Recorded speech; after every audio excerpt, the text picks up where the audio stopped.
आषाढ़ तपंदा तिस लगै, हर नाह ना जिन्ना पास। जग जीवन पुरख त्याग कै, मानस संधि आस। दुयै भाए विगुचियै, गल पई सुजम की फास। जिहा बीजै सो लूणै, मथै जो लिखियास। रैण विहाणी पछताणी, उठ चली गई निरास। जिनको साधु भेटियै, सो दरगह होए खलास। कर कृपा प्रभ अपनी,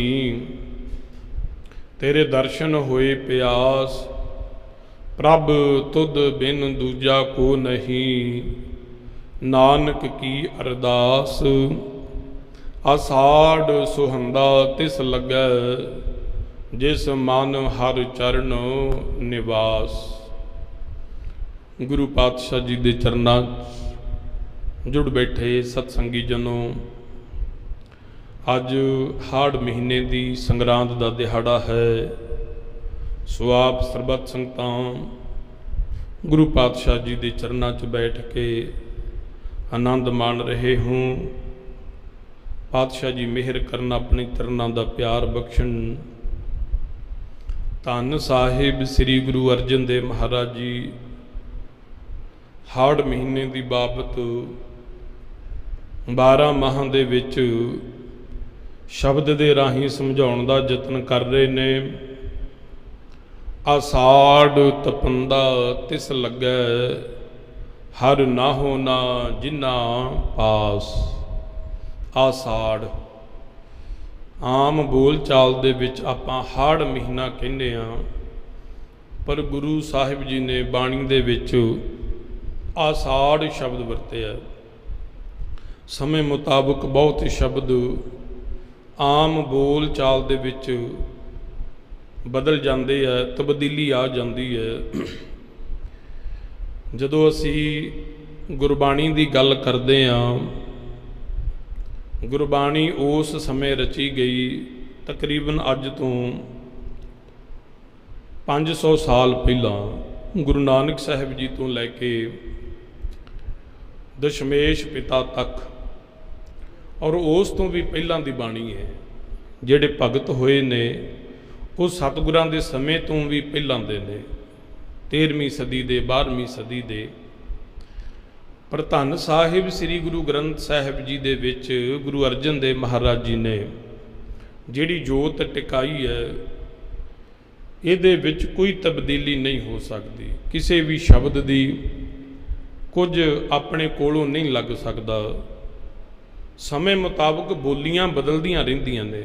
जिमें संस्कृत की गल कर लवो, जिहड़ी वैदिक भाषा है पुरातन, उहदे विच कोई तब्दीली नहीं। हौली हौली समय मुताबक आम बोल चाल बदल जाती है। आम पर जिहड़ी लिखती है जां वैदिक ग्रंथां दे विच जो वरती गई है वो नहीं बदलती हुंदी। सो इस तरह इस शब्द नूं महाराज ने आषाढ़ शब्द वरत्या।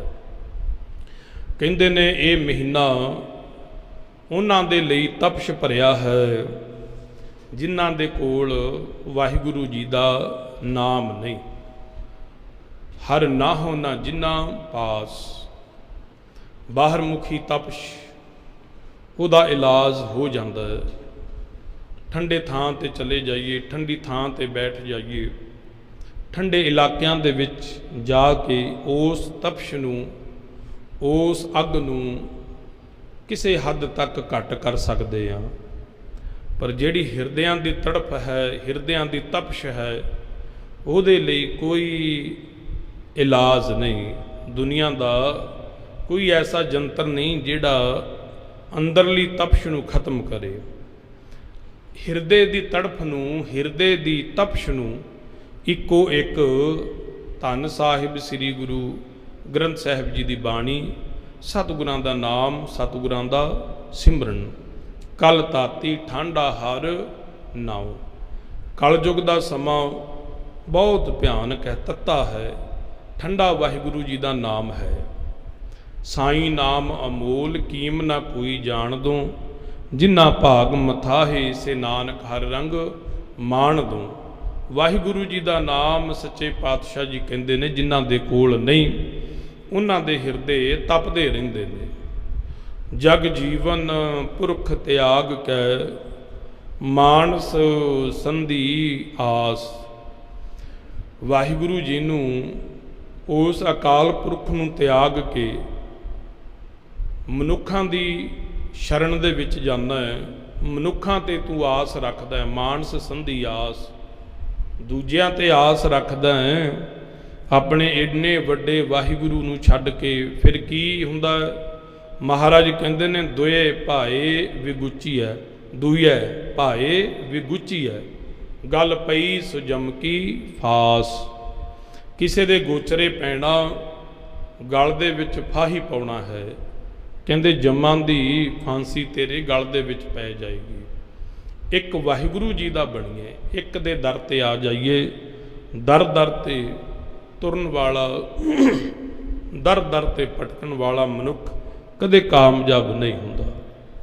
एक दर दे बन के बह जाइए, फिर उस दर दे वाली नूं लाज आउंदी है, लाज आउंदी है। सतगुर आयो शरण तुहारी, मिलै सूख नाम हर शोभा, चिंता लाहे हमारी अवर न सूझै, दूजी ठाहर हार परियो, तो दुआरी लेखा छोड़ अलेखा छूट है, हम निर्गुण लेहो उबारी, सद बख सिंध सदा मेहरबाना, सबना दे आधारी। नानक दास संत पाछै परियो, राख लियो हो एह बारी।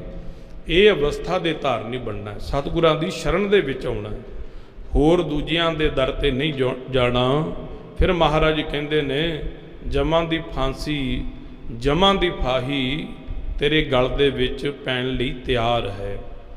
ਜਿਹਾ ਬੀਜੈ ਸੋ ਲੂਣੈ, ਮੱਥੈ ਜੋ ਲਿਖਿਆਸ। ਕਹਿੰਦੇ ਨੇ ਜੋ ਮਸਤਕ ਦੇ ਲੇਖ ਲਿਖੇ ਗਏ, ਜਿਹੜਾ ਤੂੰ ਪਿਛਲੇ ਜਨਮ 'ਚ ਜਾਂ ਪਿਛਲੇ ਸਮੇਂ ਦੇ ਵਿੱਚ ਕਰਮ ਕਮਾਇਆ, ਜਿਹਾ ਬੀਜੈ ਸੋ ਲੂੜੈ। ਜਿਹੋ ਜਿਹਾ ਬੀਜ ਬੀਜਿਆ ਉਹੋ ਜਿਹਾ ਹੀ ਤੈਨੂੰ ਪ੍ਰਾਪਤ ਹੋਣਾ। ਦਿੱਤਾ ਲਈਏ ਆਪਣਾ, ਅਣ ਦਿੱਤਾ ਕਿਛ ਹੱਥ ਨਾ ਆਵੈ। ਜਿਹੋ ਜਿਹਾ ਅਸੀਂ ਕਿਸੇ ਨੂੰ ਦੇਵਾਂਗੇ ਉਹੋ ਜਿਹੇ ਦੀ ਹੀ ਉਮੀਦ ਰੱਖਣੀ ਚਾਹੀਦੀ ਹੈ। ਕਿਸੇ ਨੂੰ ਪਿਆਰ ਦੇਵਾਂਗੇ, ਪਿਆਰ ਵੰਡਾਂਗੇ ਤੇ ਅੱਗੋਂ ਗੁਰਮੁਖੋ ਪਿਆਰ ਹੀ ਪ੍ਰਾਪਤ ਹੋਏਗਾ। ਕਿਸੇ ਨੂੰ ਨਫ਼ਰਤ ਵੰਡਾਂਗੇ, ਨਫ਼ਰਤ ਦੇਵਾਂਗੇ ਤੇ ਬਦਲੇ ਦੇ ਵਿੱਚ ਵੀ ਨਫ਼ਰਤ ਹੀ ਆਉਣੀ ਹੈ। ਕਿਸੇ ਨੂੰ ਚੰਗੇ ਬੋਲ ਬੋਲੋ, ਅੱਗੋਂ ਅਗਲਾ ਵੀ ਚੰਗਿਆਈ ਦਿੰਦਾ ਹੈ। ਇਸ ਕਰਕੇ ਦੁਨੀਆ ਦਾ ਵੀ ਦਸਤੂਰ ਹੈ ਔਰ ਪਰਮਾਰਥ ਦੀ ਜਮਾਤ ਦਾ ਵੀ ਦਸਤੂਰ ਹੈ। ਜਿਹੋ ਜਿਹੇ ਬੀਜ ਬੀਜਾਂਗੇ ਉਹੋ ਜਿਹਾ ਹੀ ਵੱਢਾਂਗੇ। ਫਰੀਦ ਸਾਹਿਬ ਵੀ ਕਹਿੰਦੇ ਨੇ, ਬੀਜੈ ਦਾਖ ਬਿਜੋਰੀਆਂ, ਕਿੱਕਰ ਬੀਜੈ ਜੱਟ, ਹੰਡੈ ਉੱਨ ਕਤਾਈਂ ਦਾ ਪੈਂਦਾ ਲੋੜ ਹੈ ਪੱਟ। ਕਹਿੰਦੇ ਨੇ ਕਿੱਕਰਾਂ ਦੇ ਬੀਜ ਬੀਜ ਕੇ ਜੇਕਰ ਬਜੌਰ ਦੀਆਂ ਦਾਖਾਂ ਲੱਭੇ ਬੰਦਾ ਫਿਰ ਨਹੀਂ ਮਿਲ ਸਕਦੀਆਂ। ਕਿੱਕਰਾਂ ਦੇ ਬੀਜ ਬੀਜੇ ਨੇ ਤੇ ਕਿੱਕਰਾਂ ਹੀ ਮਿਲਣਗੀਆਂ, ਕੰਡੇ ਹੀ ਮਿਲਣਗੇ। ਇਸ ਕਰਕੇ ਮਹਾਰਾਜ ਕਹਿੰਦੇ ਜਿਹੋ ਜਿਹਾ ਬੀਜਾਂਗੇ ਉਹੋ ਜਿਹਾ ਹੀ ਪ੍ਰਾਪਤ ਹੋਣਾ ਹੈ। ਜਿਹੜਾ ਹੁਣ ਵੱਢ ਰਹੇ ਹਾਂ, ਹੁਣ ਬਤੀਤ ਕਰ ਰਹੇ ਹਾਂ, ਇਹ ਵੀ ਪਿਛਲੇ ਜਨਮਾਂ ਦਾ ਕੀਤਾ ਹੋਇਆ ਕਰਮ ਹੀ ਹੈ ਸਾਡਾ। ਕਿਸੇ ਤੇ ਦੋਸ਼ ਲਾਉਣਾ, ਦੱਦਾ ਦੋਸ਼ ਨਾ ਦਿਓ ਕਿਸੇ, ਦੋਸ਼ ਕਰਮਾਂ ਆਪਣਿਆਂ, ਜੋ ਮੈਂ ਕੀਆ ਸੋ ਮੈਂ ਪਾਇਆ, ਦੋਸ਼ ਨਾ ਦੀਜੈ ਅਵਰਜਨਾ। ਕਿਸੇ ਨੂੰ ਦੋਸ਼ ਨਹੀਂ ਦੇਣਾ ਚਾਹੀਦਾ। ਇਹ ਸੋਚਣਾ ਚਾਹੀਦਾ, ਸਮਝਣਾ ਚਾਹੀਦਾ, ਸੱਚੇ ਪਾਤਸ਼ਾਹ ਮੇਰਾ ਹੀ ਕੋਈ ਮਾੜਾ ਕਰਮ ਹੋਏਗਾ ਜਿਹਦਾ ਮੈਨੂੰ ਦੁੱਖ ਮਿਲਿਆ, ਜਿਹਦੇ ਕਰਕੇ ਮੈਨੂੰ ਤੰਗੀ ਆਈ ਹੈ। ਮਹਾਰਾਜ ਕਹਿੰਦੇ ਭਾਈ ਕਰਮ ਚੰਗੇ ਕਮਾਉਣੇ ਚਾਹੀਦੇ ਨੇ, ਬੀਜ ਚੰਗਾ ਬੀਜਣਾ ਚਾਹੀਦਾ। ਰਹਿਣ ਵਿਹਾਣੀ ਪਛਤਾਣੀ ਪਛੋਤਾਣੀ, ਉੱਠ ਚੱਲੀ ਗਈ ਨਿਰਾਸ਼। ਜਿਹੜੇ ਰੱਬ ਦੇ ਦਰ 'ਤੇ ਨਹੀਂ ਆਉਂਦੇ, ਜਿਨ੍ਹਾਂ ਨੇ ਵਾਹਿਗੁਰੂ ਜੀ ਦਾ ਨਾਮ ਕਦੇ ਚੇਤੇ ਨਹੀਂ ਕੀਤਾ, ਕੁਝ ਵੀ ਧਰਮ ਦੀ ਕਮਾਈ ਨਹੀਂ ਕੀਤੀ, ਮਹਾਰਾਜ ਕਹਿੰਦੇ ਉਹਨਾਂ ਦੀ ਜੀਵਨ ਦੀ ਰਾਤ, ਜੀਵਨ ਦੀ ਬਾਜੀ ਰਹਿਣ ਦੀ ਤਰ੍ਹਾਂ ਵਿਹਾਣੀ ਚਲੀ ਗਈ। ਔਰ ਜਦੋਂ ਸਵੇਰ ਹੁੰਦੀ ਹੈ, ਭਾਵ ਇਸ ਸਰੀਰ ਦੀ ਆਯੂ ਪੂਰੀ ਹੁੰਦੀ ਹੈ, ਦਿਨ ਚੜ੍ਹਦਾ ਹੈ, ਭਾਵ ਮੌਤ ਦਰਵਾਜ਼ੇ 'ਤੇ ਆ ਜਾਂਦੀ ਹੈ, ਫਿਰ ਕਹਿੰਦੇ ਨੇ ਪਛਤਾਵੇ ਤੋਂ ਬਿਨਾਂ ਕੁਝ ਵੀ ਪੱਲੇ ਨਹੀਂ ਪੈਂਦਾ, ਪਛਤਾਵਾ ਹੀ ਰਹਿ ਜਾਂਦਾ ਹੈ। ਫਿਰ ਕਹਿੰਦੇ ਪਛਤਾਤਾਪ ਕਰਕੇ ਉੱਠ ਚੱਲੀ ਗਈ ਨਿਰਾਸ਼। ਇਹ ਫਿਰ ਆਤਮਾ, ਇਹ ਜੀਵ, ਇਹ ਜਿੰਦ ਨਿਰਾਸ਼ ਹੋ ਕੇ ਇਸ ਸੰਸਾਰ ਤੋਂ ਚਲੀ ਜਾਂਦੀ ਹੈ, ਕਿਉਂਕਿ ਕੁਝ ਖੱਟਿਆ ਨਹੀਂ ਹੁੰਦਾ, ਕੁਝ ਕਮਾਇਆ ਨਹੀਂ ਹੁੰਦਾ। ਉੱਥੇ ਫਿਰ ਪੁੱਛਣਾ ਅਗਲਿਆਂ ਨੇ, ਕਿਆ ਤੈਂ ਖੱਟਿਆ ਕਹਾਂ ਗਵਾਇਆ, ਚਲੋ ਸਿਤਾਬ ਦੀਵਾਨ ਬੁਲਾਇਆ। ਇੱਕ ਇੱਕ ਪਲ ਦਾ ਹਿਸਾਬ ਹੋਣਾ ਹੈ।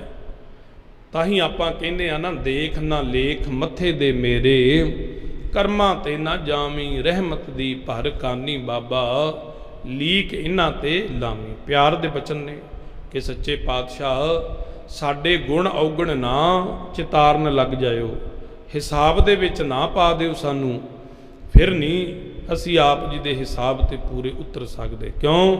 ਹਮ ਅਵਗੁਣ ਭਰੇ ਏਕ ਗੁਣ ਨਾਹੀ, ਅੰਮ੍ਰਿਤ ਛਾੜ ਬਿਖੈ ਬਿਖ ਖਾਹੀ, ਮਾਇਆ ਮੋਹ ਭਰਮ ਪੈ ਭੂਲੇ, ਸੁਤ ਦਾ ਰਾਸਿਉ ਪ੍ਰੀਤ ਲਗਾਈ, ਇੱਕ ਉੱਤਮ ਪੰਥ ਸੁਣਿਓ ਗੁਰ ਸੰਗਤ, ਤਹਿ ਮਿਲੰਤ ਜਮ ਤਰਾਸ ਮਿਟਾਈ। ਫਿਰ ਕੀ ਕਰਨਾ? ਇੱਕ ਅਰਦਾਸ ਪਾਠ ਕੀਰਤ ਕੀ, ਗੁਰੂ ਰਾਮਦਾਸ ਰਾਖੋ ਹੋ ਸ਼ਰਨਾਈ। ਪਾਤਸ਼ਾਹ ਆਪ ਜੀ ਦੇ ਦਰ 'ਤੇ ਹੀ ਅਰਦਾਸ ਹੈ, ਬੇਨਤੀ ਹੈ ਕਿ ਆਪਣੀ ਸ਼ਰਨ ਦੇ ਵਿੱਚ ਪਿਆਂ ਨੂੰ ਰੱਖ ਲਵੋ, ਲਾਜ ਰੱਖੋ, ਹਿਸਾਬ ਕਿਤਾਬ ਤੇ ਲੀਕ ਫੇਰ ਦਿਓ। ਬਸ ਜਿਵੇਂ ਮਾਫੀ ਆ ਜਾਂਦੀ ਹੈ ਨਾ, ਜ਼ਿਮੀਂਦਾਰ ਕਰਜ਼ ਲੈਂਦੇ ਨੇ, ਉਹ ਜਦੋਂ ਭਰਿਆ ਨਹੀਂ ਜਾਂਦਾ ਉਹਦੇ ਤੇ ਵਿਆਜ ਲੱਗੀ ਜਾਂਦਾ ਹੈ। ਜਿੰਨਾ ਲਿਆ ਹੁੰਦਾ ਹੈ ਨਾ ਭਰਿਆ ਜਾਏ, ਇੱਕ ਤੇ ਉਂਝ ਕਾਗਜ਼ ਖਰਾਬ ਹੋ ਜਾਂਦੇ ਹੈ, ਡਿਫਾਲਟਰ ਹੋ ਜਾਂਦਾ ਹੈ, ਔਰ ਦੂਸਰਾ ਉਸ ਰਕਮ ਤੇ ਵਿਆਜ ਲੱਗ ਕੇ ਕਈ ਗੁਣਾ ਵੱਧ ਜਾਂਦੀ ਹੈ। ਫਿਰ ਕੀ ਕਰਦਾ ਹੈ? ਜਾਂ ਤੇ ਫਿਰ ਰੱਸੇ ਨੂੰ ਹੱਥ ਪਾਉਂਦਾ ਹੈ, ਗਲ ਦੇ ਵਿੱਚ ਪਾਉਂਦਾ ਹੈ, ਜਾਂ ਫਿਰ ਸੋਚਦਾ ਕਿਤੇ ਮਾਫੀ ਆ ਜਾਏ ਕਿ ਤੂੰ ਭਾਈ ਪਹਿਲਾਂ ਹੀ ਉਨਾ ਕੁ ਕੰਮ ਕਰ, ਤੈਨੂੰ ਪਤਾ ਹੋਣਾ ਚਾਹੀਦਾ, ਜਿੰਨੀ ਚਾਦਰ ਹੈ ਉਨੇ ਪੈਰ ਪਸਾਰ। ਸੋ ਇੱਦਾਂ ਹੀ ਇਹ ਪਰਮਾਰਥ ਦੀ ਵੀ ਗਾਥਾ ਹੈ। ਮਹਾਰਾਜ ਕਹਿੰਦੇ ਨੇ, ਭਾਈ ਤੂੰ ਸੱਚੇ ਪਾਤਸ਼ਾਹ ਜੀ ਦੇ ਚਰਨਾਂ 'ਚ ਨਮਸਕਾਰ ਹੀ ਕਰ, ਨਮਸਕਾਰ ਕਰ, ਬਸ ਮਾਫ ਕਰ ਦਿਓ। ਮਾਫੀ ਦੀ ਅਰਦਾਸ ਬੇਨਤੀ ਕਰਨੀ ਆ। ਇਹ ਵੀ ਨਹੀਂ ਗੁਰਮੁਖੋ ਕਿ ਅਰਦਾਸ ਬੇਨਤੀ ਕਰੀਏ ਸੱਚੇ ਪਾਤਸ਼ਾਹ ਦੇ ਚਰਨਾਂ 'ਚ ਕਿ ਮਹਾਰਾਜ ਪਾਪ ਮਾਫ ਕਰ ਦਿਓ, ਸਾਡੇ ਔਗਣ ਬਖਸ਼ ਦਿਓ। ਅਰਦਾਸ ਬੇਨਤੀ ਕਰਕੇ ਫਿਰ ਜਾ ਕੇ ਕੰਮ ਸ਼ੁਰੂ ਕਰ ਦਿਓ, ਨਹੀਂ। ਉਹ ਤੇ ਫਿਰ ਮਨ ਜਾਣਤ ਸਭ ਬਾਤ ਜਾਣਤ ਹੀ ਔਗਣ ਕਰਾਏ। ਫਿਰ ਮਹਾਰਾਜ ਵੀ ਕਹਿੰਦੇ ਨੇ, ਭਾਈ ਨਹੀਂ, ਹੁਣ ਇਹਨੂੰ ਸਜ਼ਾ ਮਿਲਣੀ ਚਾਹੀਦੀ ਹੈ। ਮੁਆਫੀ ਹਮੇਸ਼ਾ ਪਛਤਾਤਾਪ ਦੀ ਹੁੰਦੀ ਹੈ। ਤੁਹਾਨੂੰ ਕਿਸੇ ਗੱਲ ਦਾ ਨਹੀਂ ਪਤਾ, ਜਾਣੇ ਅਣਜਾਣੇ ਦੇ ਵਿੱਚ ਗਲਤੀ ਹੋ ਗਈ, ਉਹਦੀ ਮੁਆਫੀ ਹੈ। ਜਾਣ ਬੁੱਝ ਕੇ ਕੀਤਾ ਗਿਆ ਗੁਨਾਹ ਹੈ, ਉਹ ਗੁਨਾਹ ਦੀ ਸਜ਼ਾ ਮਿਲਦੀ ਹੈ। ਇਸ ਕਰਕੇ ਉਹਨਾਂ ਚਿਰ ਹੀ ਸਤਿਗੁਰੂ ਜੀ ਮਾਫ ਕਰਦੇ ਨੇ ਜਿੰਨਾ ਚਿਰ ਸਾਨੂੰ ਪਤਾ ਨਹੀਂ ਹੁੰਦਾ ਕਿ ਆਹ ਕੰਮ ਕਰਾਂਗੇ ਇਹਦਾ ਫਲ ਮਾੜਾ ਹੈ, ਇਹ ਕੰਮ ਕਰਾਂਗੇ ਇਹਦਾ ਫਲ ਚੰਗਾ ਮਿਲਦਾ ਹੈ। ਜਦੋਂ ਪਤਾ ਲੱਗ ਗਿਆ ਫਿਰ ਨਹੀਂ ਮਾਫੀ ਗੁਰਮੁਖੋ, ਫਿਰ ਤੇ ਉਹ ਜਿਹੜਾ ਚੱਕਰ ਵਿਊ ਹੈ ਨਾ, ਉਹਦੇ ਵਿੱਚ ਸਾਨੂੰ ਆਉਣਾ ਹੀ ਪੈਣਾ। ਕਈ ਜਨਮ ਭਏ ਕੀਟ ਪਤੰਗਾ, ਫਿਰ ਉਸ ਸ਼੍ਰੇਣੀ 'ਚ ਚਲੇ ਜਾਵਾਂਗੇ। ਇਸ ਕਰਕੇ ਸੱਚੇ ਪਾਤਸ਼ਾਹ ਜੀ ਦੇ ਚਰਨਾਂ 'ਚ ਅਰਦਾਸ ਬੇਨਤੀ ਕਰਨੀ ਹੈ, ਮਹਾਰਾਜ ਨਾਮ ਸੇਵਾ ਸਿਮਰਨ ਦੀ ਦਾਤ ਬਖਸ਼ੋ, ਆਪਣੇ ਚਰਨਾਂ ਦੇ ਨਾਲ ਜੋੜ ਕੇ ਰੱਖੋ। ਉਹ ਗਾਥਾ ਸਾਡੇ ਤੇ ਨਾ ਵਾਪਰ ਜਾਏ, ਰਹਿਣ ਵਿਹਾਣੀ ਪਛਤਾਣੀ ਉੱਠ ਚਲੀ ਗਈ ਨਿਰਾਸ਼। ਮਹਾਰਾਜ ਕਹਿੰਦੇ ਇਸ ਗਾਥਾ ਤੋਂ ਬਚਣਾ ਹੈ, ਇਸ ਅਵਸਥਾ ਤੋਂ ਦੂਰ ਰਹਿਣਾ ਹੈ, ਪਛਤਾਉਣਾ ਨਾ ਪੈ ਜਾਏ। ਜਿਨ ਕੋ ਸਾਧੂ ਭੇਟੀ ਹੈ ਸੋ ਦਰਗਹ ਹੋਏ ਖਲਾਸ। ਫਿਰ ਕਹਿੰਦੇ ਨੇ ਜਿਹੜੇ ਵਾਹਿਗੁਰੂ ਜੀ ਦੀ ਸ਼ਰਨ ਦੇ ਵਿੱਚ ਆ ਕੇ ਆਪਣੇ ਸਤਿਗੁਰਾਂ ਨੂੰ, ਸਾਧੂਆਂ ਨੂੰ ਭੇਟਦੇ ਨੇ, ਉਹਨਾਂ ਦੀ ਸੰਗਤ ਕਰਦੇ ਆ, ਉਹਨਾਂ ਦੇ ਚਰਨਾਂ ਦੇ ਨਾਲ ਜੁੜ ਕੇ ਬੈਠਦੇ ਆ। ਸੋ ਦਰਗਹਿ ਹੋਏ ਖਲਾਸ। ਖਲਾਸ ਤੋਂ ਭਾਵ ਹੁੰਦਾ ਸ਼ੁੱਧ। ਕਹਿੰਦੇ ਵਾਹਿਗੁਰੂ ਜੀ ਦੀ ਦਰਗਾਹ ਦੇ ਵਿੱਚ ਉਹ ਫਿਰ ਪਵਿੱਤਰ ਹੋ ਜਾਣਗੇ, ਉਹ ਸ਼ੁੱਧ ਹੋ ਜਾਣਗੇ। ਉਹਨਾਂ ਨੂੰ ਕਿਸੇ ਨੇ ਨਹੀਂ ਕਹਿਣਾ ਰੇ ਰੇ ਦਰਗਹਿ ਕਹਿ ਨਾ ਕੋ, ਆਓ ਬੈਠ ਆਦਰ ਸੁਭ ਦਿਓ। ਉਹਨਾਂ ਦਾ ਆਦਰ ਹੋਣਾ ਹੈ, ਉਹਨਾਂ ਦਾ ਸਤਿਕਾਰ ਕੀਤਾ ਜਾਣਾ। ਅੱਗੇ ਮਹਾਰਾਜ ਕਹਿੰਦੇ ਨੇ ਕਰ ਕਿਰਪਾ ਪ੍ਰਭ ਆਪਣੀ, ਤੇਰੇ ਦਰਸ਼ਨ ਹੋਏ ਪਿਆਸ। ਮਾਲਕ ਜੀ ਮੇਰੇ ਤੇ ਐਸੀ ਕਿਰਪਾ ਬਖਸ਼ਿਸ਼ ਕਰੋ, ਮੇਰੇ ਮਨ ਦੇ ਅੰਦਰ ਇਹ ਤਾਂਘ ਪੈਦਾ ਹੋ ਜਾਏ, ਇਹ ਚਾਉ ਪੈਦਾ ਹੋ ਜਾਏ, ਇਹ ਪਿਆਸ ਮੈਨੂੰ ਲੱਗ ਜਾਏ ਆਪ ਜੀ ਦੇ ਦਰਸ਼ਨ ਦੀ। ਤੇਰੇ ਦਰਸ਼ਨ ਹੋਏ ਪਿਆਸ। ਜਦੋਂ ਮਨੁੱਖ ਨੂੰ ਪਿਆਸ ਲੱਗਦੀ ਹੈ ਨਾ ਪਾਣੀ ਦੀ, ਫਿਰ ਉਹ ਪਾਣੀ ਦੀ ਭਾਲ ਦੇ ਵਿੱਚ ਜੋ ਉਹਦੇ ਤੋਂ ਯਤਨ ਹੁੰਦਾ ਉਹ ਕਰਦਾ ਹੈ। ਜਦੋਂ ਮਨੁੱਖ ਯਤਨ ਕਰਦਾ ਹੈ ਪੂਰੇ ਜ਼ੋਰ ਦੇ ਨਾਲ, ਉਹ ਫਿਰ ਆਪਣੀ ਮੰਜ਼ਿਲ ਵੱਲ ਪਹੁੰਚ ਜਾਂਦਾ ਹੈ। ਉਸ ਕੀਤੇ ਹੋਏ ਯਤਨ ਦੇ ਵਿੱਚ ਕਾਮਯਾਬ ਵੀ ਹੋ ਜਾਂਦਾ ਹੈ। ਇਸੇ ਤਰ੍ਹਾਂ ਮਹਾਰਾਜ ਜੀ ਕਹਿੰਦੇ ਨੇ ਐ ਸਿੱਖਾ ਸਤਿਗੁਰਾਂ ਦੇ ਚਰਨਾਂ 'ਚ ਅਰਦਾਸ ਕਰ, ਹੇ ਵਾਹਿਗੁਰੂ ਮੈਨੂੰ ਆਪ ਜੀ ਦੇ ਦਰਸ਼ਨ ਦੀ ਪਿਆਸ ਲੱਗ ਜਾਏ। ਜਦੋਂ ਪਿਆਸ ਲੱਗ ਗਈ ਫਿਰ ਅਸੀਂ ਆਪਣੇ ਆਪ ਪਿਆਸ ਦੂਰ ਕਰਨ ਦੀ ਕੋਸ਼ਿਸ਼ ਕਰਾਂਗੇ। ਅੱਗੇ ਮਹਾਰਾਜ ਕਹਿੰਦੇ ਨੇ ਪ੍ਰਭ ਤੁਧ ਬਿਨ ਦੂਜਾ ਕੋ ਨਹੀਂ, ਨਾਨਕ ਕੀ ਅਰਦਾਸ। ਵਾਹਿਗੁਰੂ ਜੀ ਤੁਹਾਡੇ ਤੋਂ ਬਿਨਾ ਹੋਰ ਮੇਰਾ ਦੂਜਾ ਕੋਈ ਨਹੀਂ, ਜਿਹਦੇ ਕੋਲ ਜਾ ਕੇ ਮੈਂ ਆਪਣੀ ਬੇਨਤੀ ਅਰਜ਼ੋਈ ਕਰਾਂ, ਆਪਣੇ ਦਿਲ ਦੇ ਦੁੱਖ, ਦਿਲ ਦੀਆਂ ਗੱਲਾਂ ਕਰਾਂ। ਕੁਝ ਰਿਸ਼ਤੇ ਐਸੇ ਹੁੰਦੇ ਆ ਜਿੱਥੇ ਅਸੀਂ ਦਿਲ ਦੀ ਗੱਲ ਕਰ ਸਕਦੇ ਹਾਂ। ਹਰੇਕ ਕੋਲੇ ਦਿਲ ਨਹੀਂ ਫਰੋਲਿਆ ਜਾਂਦਾ।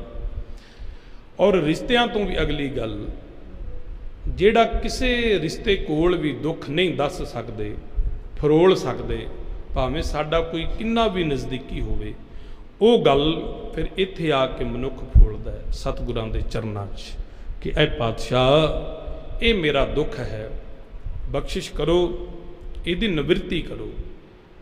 ਮਹਾਰਾਜ ਕਹਿੰਦੇ ਪਹਿਲਾਂ ਹੀ ਇਹ ਗੱਲ ਮੰਨ ਲੈ, ਇਹ ਗੱਲ ਮੰਨ ਲੈ। ਸੁਖ ਮੈਂ ਆਣ ਬਹੁਤ ਮਿਲ ਬੈਠ, ਰਹਿਤ ਚਹੁ ਦਿਸ ਘੇਰੈ, ਬਿਪਤ ਪਰੀ ਸਭ ਹੀ ਸੰਗ ਛਾੜਤ, ਕੋ ਨ ਆਵਤ ਨੇਰੈ। ਸਾਰੇ ਸੰਗੀ ਸੁੱਖਾਂ ਦੇ ਹੀ ਨੇ। ਜੇਕਰ ਸੁੱਖ ਹੈ ਸਾਰੇ ਨੇੜੇ ਟੁਕ ਟੁਕ ਹੋ ਕੇ ਬਹਿੰਦੇ ਨੇ, ਦੁੱਖ ਆ ਗਿਆ ਕੋਈ ਨਹੀਂ ਪੁੱਛਦਾ। ਬੱਚੇ ਸਾਕ ਸੰਬੰਧੀ ਸਭ ਛੱਡ ਕੇ ਦੂਰ ਚਲੇ ਜਾਂਦੇ ਨੇ, ਕਹਿੰਦੇ ਨੇ ਬੁੜਾ ਬੈਠਾ ਬੈਠਾ ਰਹੇ, ਕੋਈ ਪਾਣੀ ਵੀ ਨਹੀਂ ਪੁੱਛਦਾ ਗੁਰਮੁਖੋ। ਇੱਥੇ ਮਹਾਰਾਜ ਜੀ ਕਹਿੰਦੇ ਨੇ ਕਿ ਭਾਈ ਉਹ ਵਾਹਿਗੁਰੂ ਜੀ ਤੋਂ ਬਿਨਾ ਹੋਰ ਸਾਡਾ ਦੂਜਾ ਕੋਈ ਨਹੀਂ। ਸਤਿਗੁਰਾਂ ਦੇ ਦਰ ਤੇ ਆ ਕੇ ਆਪਾਂ ਅਰਦਾਸ ਬੇਨਤੀ ਕਰਨੀ ਹੈ। ਫਿਰ ਮਨੁੱਖ ਇੱਥੇ ਆ ਕੇ ਆਪਣੀ ਅਰਜ਼ੋਈ ਕਰਦਾ ਹੈ। ਮਹਾਰਾਜ ਕਹਿੰਦੇ ਨੇ ਆਸਾੜ ਸੁਹੰਦਾ ਤਿਸ ਲੱਗਾ, ਜਿਸ ਮਨ ਹਰ ਚਰਨ ਨਿਵਾਸ।